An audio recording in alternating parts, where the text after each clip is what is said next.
प्यारे बच्चों, welcome to my YouTube channel success zone education.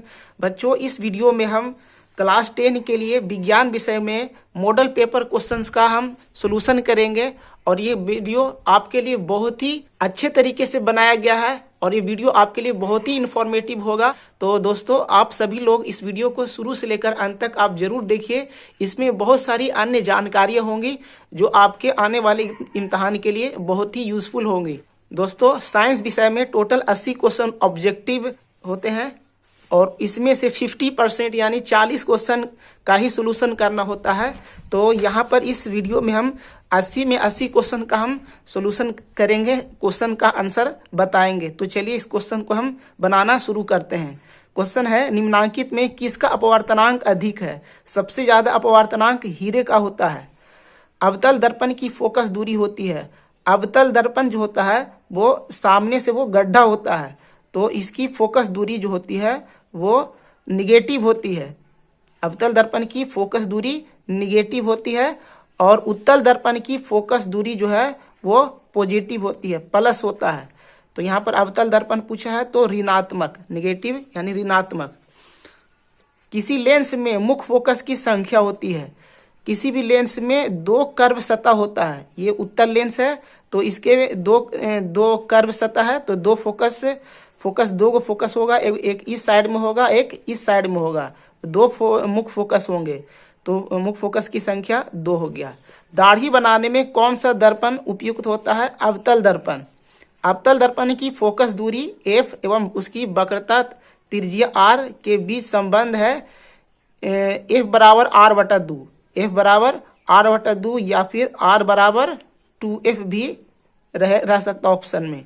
r बराबर 2f यानी कि वक्रता त्रिज्या जो होती है वो मुख्य फोकस का दुगना होता है, या मुख्य फोकस जो होता है वो वक्रता त्रिज्या की आधी होती है। ऑप्शन सी सही है। निम्नलिखित में किस लेंस को अभिसारी लेंस कहते हैं? उत्तल लेंस को अभिसारी लेंस कहते हैं और अवतल लेंस को अपसारी लेंस कहते हैं। तो यहाँ पर अभिसारी लेंस के बारे में पूछा तो हो गया आंसर उत्तल लेंस, ऑप्शन बी। दृश्य प्रकाश में किस वर्ण का तरंगदैर्घ्य न्यूनतम होता है? तो बच्चों, बैगनी रंग का तरंगदैर्घ्य सबसे कम होता है और लाल रंग का तरंगदैर्घ्य सबसे अधिक होता है। तारों का टिमटिमाना प्रकाश के किस घटना को दर्शाता है? तो ये प्रकाश के अपवर्तन के कारण होता है। निम्नलिखित में किसमें प्रकाश की चाल सबसे अधिक होती है? प्रकाश की चाल सबसे अधिक निर्वात में होती है। प्रकाश के अपवर्तन के कितने नियम होते हैं? प्रकाश के अपवर्तन के और परावर्तन के दोनों के दो नियम हैं। जल विद्युत संयंत्र किस ऊर्जा को विद्युत ऊर्जा में रूपांतरित करता है? जल विद्युत संयंत्र किस ऊर्जा को विद्युत ऊर्जा में रूपांतरित करता है? बच्चों, जल विद्युत जो होते हैं वो कहीं बड़ी नदी हो गया या फिर पहाड़ के बीच में ऐसा कुछ बांध बनाया जाता है जहां पर ढेर सारा पानी स्टोरेज किया जाता है और उसी पानी स्टोर करके नीचे में एक संयंत्र लगाया जाता है जिसे वाटर टरबाइन कहते हैं। उसी टरबाइन पर बहुत तेज धारा के साथ पानी का प्रवाह होता है, वो उससे टरबाइन का ब्लेड घूमता है तेजी के साथ, जिससे जनरेटर डायनेमो का जो होता है डायनेमो शाफ्ट घूमता है और वो बिजली प्रोड्यूस करता है। तो यहाँ पर हो गया स्थितिज ऊर्जा, पोटेंशियल एनर्जी, क्योंकि यहाँ पर पानी जो होता है बहुत हाई लेवल तक स्टोर किया जाता है। यानी वाटर का पोटेंशियल एनर्जी की वजह से ही पानी बहुत हाई प्रेशर से जब टरबाइन के ब्लेड पर जब गिरता है तो फिर वो डायनेमो के जरिए से विद्युत ऊर्जा में रूपांतरित हो जाता है। ऑप्शन सी सही हो गया। जलता हुआ मोमबत्ती बदलता है। जब कोई मोमबत्ती जलता है तो मोमबत्ती में मोम होता है, यानी कि उसमें एक रासायनिक ऊर्जा है, तो रासायनिक ऊर्जा से बदल जाता है प्रकाश ऊर्जा में, यानी वो रोशनी देता है। मोमबत्ती जलता है तो रोशनी देता है, रासायनिक ऊर्जा से प्रकाश ऊर्जा में बदलता है। ऑप्शन बी सही। एक विद्युत सेल से धारा प्राप्त करने में इसके सिरों के बीच विभवांतर का मान विद्युत वाहक बल की तुलना में हो जाता है, विद्युत वाहक बल की तुलना में कम हो जाता है। जब चूंकि वो धारा जब गुजरेगा तो उसके बीच का जो विभवांतर होगा वो विद्युत वाहक बल की तुलना में कम होगा, तो ये बी सही है। प्रतिरोध का मान बढ़ाने के लिए प्रतिरोधकों को जोड़ा जाना चाहिए श्रेणी क्रम में। जैसे यहाँ पर तो ये सीरीज में है, तो सीरीज में यानी श्रेणी क्रम में इक्विवेलेंट रेजिस्टेंस जो हो जाता है यानी तुल्य रेजिस्टेंस हो जाता है, तुल्य प्रतिरोध बराबर हो जाता है दोनों प्रतिरोधों का कुल योग, यानी R बराबर हो गया R1 प्लस R2।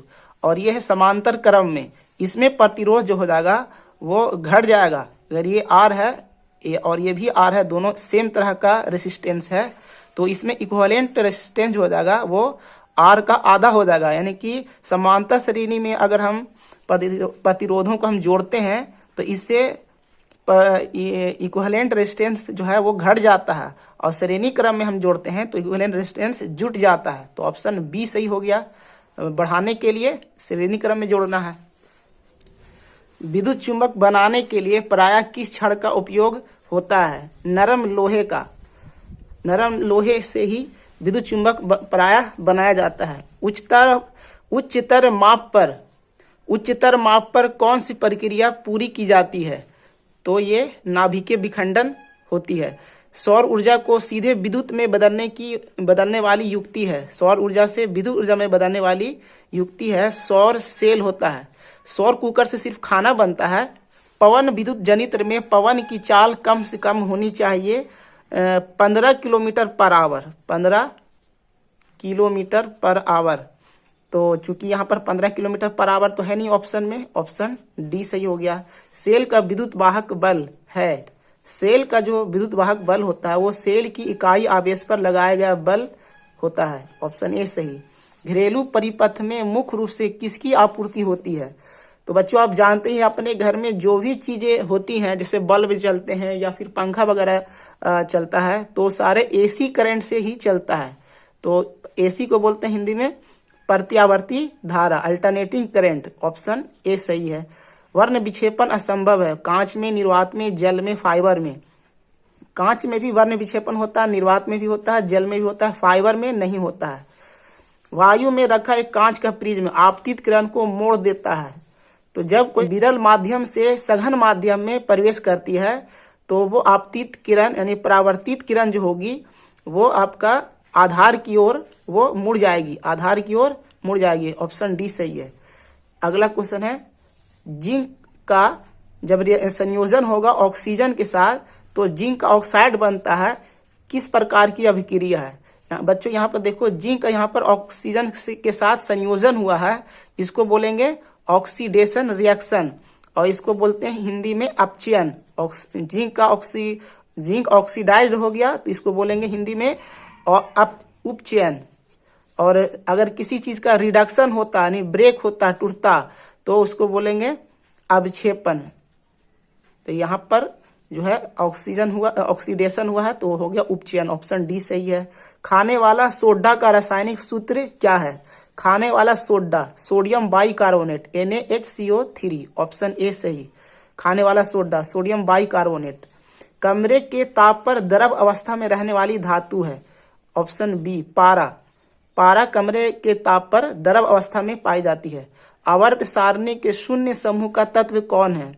शून्य समूह का तत्व हो गए helium, neon, argon, krypton, xenon, radon. ये सारे शून्य समूह तत्व है क्योंकि ये किसी से रिएक्शन नहीं करते हैं, इसको नोबेल गैस भी कहते हैं। Option B helium. Sodium carbonate के जलीय विलयन में मिथाइल ऑरेंज का विलयन मिलाने पर विलयन का रंग परिवर्तित होकर निम्नलिखित में कैसा हो जाता है? यहाँ पर ऑप्शन में हो जाएगा ए पीला। ग्लोबल वार्मिंग के लिए कौन सी गैस उत्तरदायी है? इनमें से कौन सी गैस उत्तरदायी है? Carbon dioxide. ये कई बार पूछा जाता है आमतौर पर इम्तिहान में। गंधक की परमाणु संख्या क्या है? गंधक का परमाणु संख्या 16 है। अम्ल का जलीय विलयन विद्युत का संचालन करता है क्योंकि अम्ल जल में आयनित होता है। आयनित होने से उसमें आयन से जल में हो जाते हैं, जिस वजह से जल जो है अम्ल का जलीय विलयन विद्युत का संचालन करता है। अधिकतर धातुओं के ऑक्साइड होते हैं। अधिकतर धातुओं के ऑक्साइड क्षारीय होते हैं। सोने में निम्नलिखित में कौन सी धातु मिलाकर मिश्र धातु तैयार की जाती है? जैसे जेवर वगैरह बनता है तो सोना में कॉपर यानी तांबा मिलाया जाता है, तभी वो जेवर बन पाता है। Sodium chloride NaCl, sodium chloride plus silver nitrate का जब संयोजन होता है, ये दोनों के बीच में जब रिएक्शन होता है तो silver chloride plus sodium nitrate बनता है। सिल्वर क्लोराइड प्रिसिपिटेट होकर ये पेंदी में बैठ जाता है। तो इस तरह की इस रिएक्शन को क्या कहते हैं? बच्चों आप देख रहे हैं कि यहाँ पर सोडियम क्लोराइड में जो सोडियम है रिएक्टेंट में है, जब ये प्रक्रिया होने से पहले में देख रहे हैं तो सोडियम का जब रिएक्शन कर गया सोडियम नाइट्रेट के साथ और सिल्वर जो है जुट गया क्लोरीन से, तो ये सिल्वर क्लोराइड बन गया। तो यहाँ पर दो तरह के डिस्प्लेसमेंट हुआ। एक डिस्प्लेसमेंट हो गया सोडियम का, जुट गया नाइट्रेट के साथ तो सोडियम नाइट्रेट बन गया, और एक डिस्प्लेसमेंट हो गया क्लोरीन का, ये जुट गया सिल्वर के साथ तो ये सिल्वर क्लोराइड बन गया। तो इसको बोलेंगे डबल डिस्प्लेसमेंट यानी कि द्विविस्थापन अभिक्रिया। ऑप्शन सी सही है। सिलिकॉन है, सिलिकॉन एक उपधातु है। सिलिकॉन एक उपधातु है, इसको इंग्लिश में कहते हैं सेमीकंडक्टर। वे तत्व जिनके बाहरी शेल पूर्ण भरे होते हैं कहलाते हैं। जिसके बाहरी शेल पूर्ण रूप से भरे होते हैं उसको बोलते हैं उत्कृष्ट गैसें। इंग्लिश में कहते हैं नोबेल गैस। नोबेल गैस जैसे helium, neon, argon, krypton, xenon, radon जो बताएं पहले, वो सारे गैसेज को उत्कृष्ट गैसें कहते हैं यानी नोबेल गैसेज। खड़िया का रासायनिक सूत्र, खड़िया का रासायनिक सूत्र होता है कैल्शियम कार्बोनेट। इसको चूना पत्थर, संगमरमर आदि भी इस सूत्र से डिनोट करते हैं, कैल्शियम कार्बोनेट से। निम्नांकित में कौन सबसे अधिक अम्लीय ऑक्साइड है? Calcium oxide, sodium oxide, magnesium oxide, sulphur dioxide. देखो जो कैल्शियम जो है वो एक क्षारीय धातु है, सोडियम भी एक क्षारीय धातु है, मैग्नीशियम भी एक क्षारीय धातु है। तो ये सब जो ऑक्सीजन के साथ अभिक्रिया होगा तो इसके ऑक्साइड उतने क्षारीय, उतने अम्लीय नहीं होंगे जितने सल्फर होगा, क्योंकि सल्फर इस सबसे ज्यादा अम्लीय है। सल्फर का अम्लीय कैरेक्टर ज्यादा है सबसे, सो इसके ऑक्साइड भी ज्यादा अम्लीय होंगे। ऑप्शन ए सही है। निम्नलिखित में कौन एल्काइन है? एल्काइन का सूत्र होता है CnH2n-2 C2H2, इसको एसिटिलीन बोलते हैं। C2H2 एसिटिलीन, इस सब का सूत्र याद करना है। एल्केन का सूत्र होता है CnH2n+2, एल्कीन का सूत्र होता है CnH2n और एल्काइन का सूत्र होता है CnH2n-2। यहाँ पर एल्काइन पूछ रहा है तो ये सूत्र हो गया CnH2n-2। ऑप्शन सी सही है। अगला क्वेश्चन है C3O और ये फिर C2H5 का IUPAC नाम होता है, इनमें से कौन सा ऑप्शन सही है? इसमें क्या है ना कि जो है एथिल मेथिल ईथर जो है इसका नाम, ये व्यापारिक नाम है, व्यवसायिक नेम है, लेकिन IUPAC नाम इसमें हो जाएगा वो मिथॉक्सी एथेन हो जाएगा। छोटा वाला मिथॉक्सी, इथॉक्सी इस तरह से बोल देते हैं, लेकिन इसमें जो सबसे छोटा ब्रांच है, छोटा चेन है, वो ईथर के साथ पहले जोड़ेंगे मिथॉक्सी एथेन। एथेन चूंकि बड़ा चेन है इसको बाद में लिए तो मिथॉक्सी एथेन हो गया। अगला क्वेश्चन, निम्न में से कौन यौगिक ईंधन के रूप में इस्तेमाल किया जा सकता है? ईंधन के रूप में एथेनॉल को प्रयोग करते हैं, क्यों? एथेनॉल को पेट्रोल में मिला करके बाइक वगैरह में यूज किया जाता है। सोडियम हाइड्रोक्साइड जिंक से अभिक्रिया करके निम्नांकित में कौन सा उत्पाद बनाता है? तो इनमें से भी बता नहीं सकते हैं। धोबिया सोडा यानी धोने वाला सोडा का रासायनिक सूत्र क्या है? धोने वाला सोडा का रासायनिक सूत्र सोडियम कार्बोनेट इंटू 10H2O है। ऑप्शन ए सही है। NaCO3 को खाने वाला सोडा बोलते हैं। कैल्शियम कार्बोनेट आपका चूना पत्थर या संगमरमर कह सकते हैं। कैल्शियम हाइड्रोक्साइड इसको बुझा हुआ चूना कहते हैं।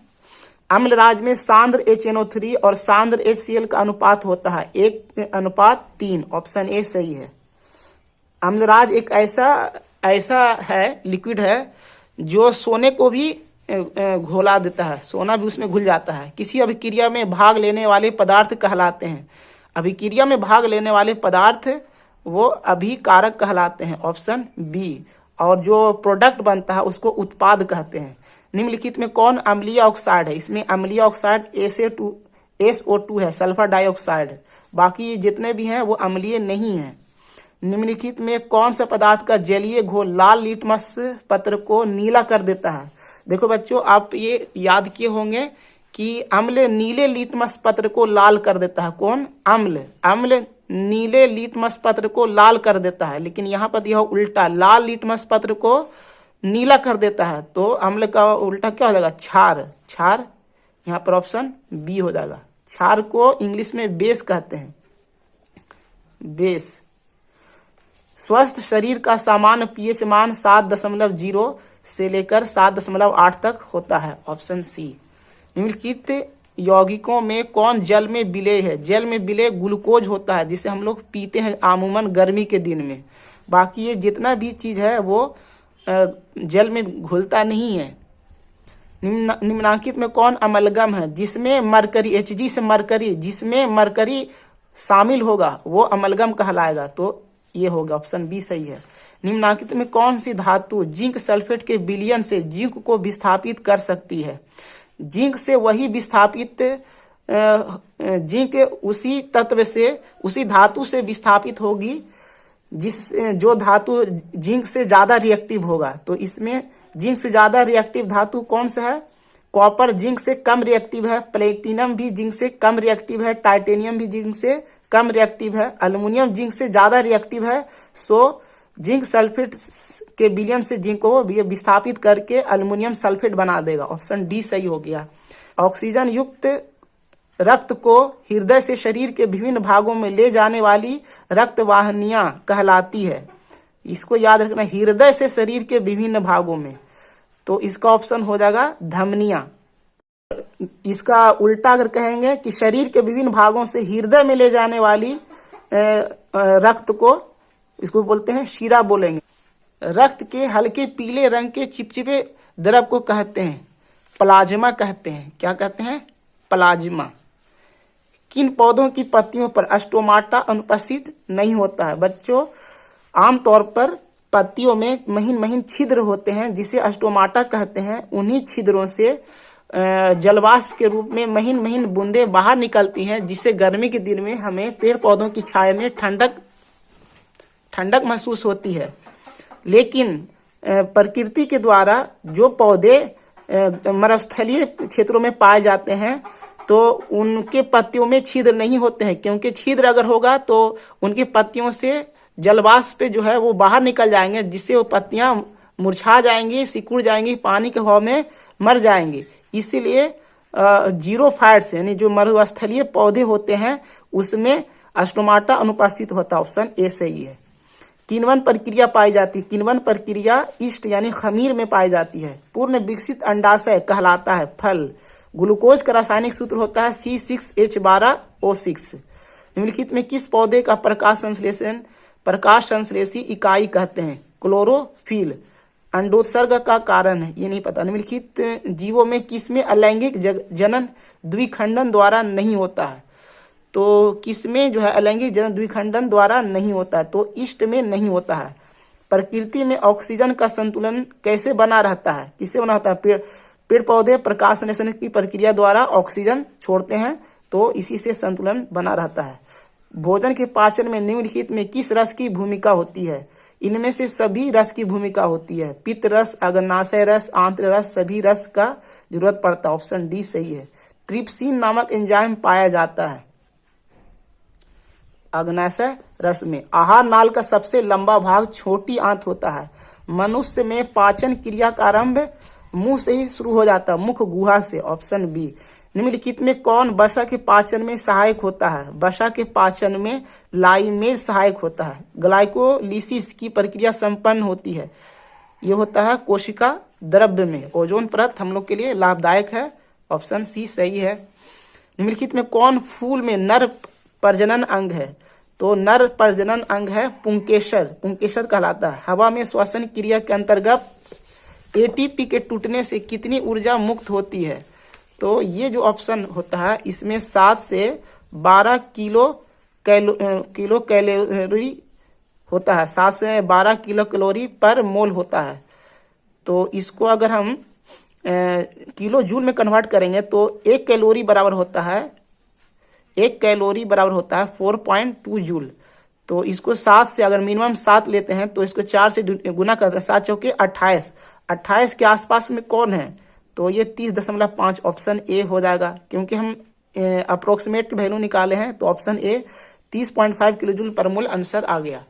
अगला क्वेश्चन देखते हैं। इथाइल अल्कोहल किस प्रकार के श्वसन से बनता है? तो इथाइल अल्कोहल जो है वो अवायवीय श्वसन से बनता है। रक्त में उपस्थित कौन सी कणिकाएं श्वसन गैसों के परिवहन में भाग लेती हैं? तो इसमें हो जाएगा लाल रक्त कणिकाएं। पादप अपशिष्ट जमा होते हैं। पादप अपशिष्ट जमा होते हैं सभी भागों में, पत्तियों में, छाल में भी, कोशिकीय रितिकाओं में, सभी, इनमें से सभी भागों में उपस्थित होते हैं। मनुष्य की आहार नाल का कौन सा भाग किसी एंजाइम को स्त्रावित नहीं करता है? किसमें एंजाइम नहीं बनता है? कौन सा? तो ये ऑप्शन हो जाएगा ग्रास नली। ग्रास नली में नहीं बनता, वो सिर्फ जो है वो उसके जरिए से मुंह से जो है भोजन नीचे पेट की तरफ जाता है। मूत्र की सांद्रता किसकी उपस्थिति पर निर्भर करती है? तो यहाँ पर जो हो गया ADH। कौन सा हार्मोन पौधे की वृद्धि से संबंधित नहीं है? तो इसमें हो जाएगा ऑक्सीजन, जिबरेलिन, साइटोकाइनिन, ये तीनों पौधे की वृद्धि से संबंधित है।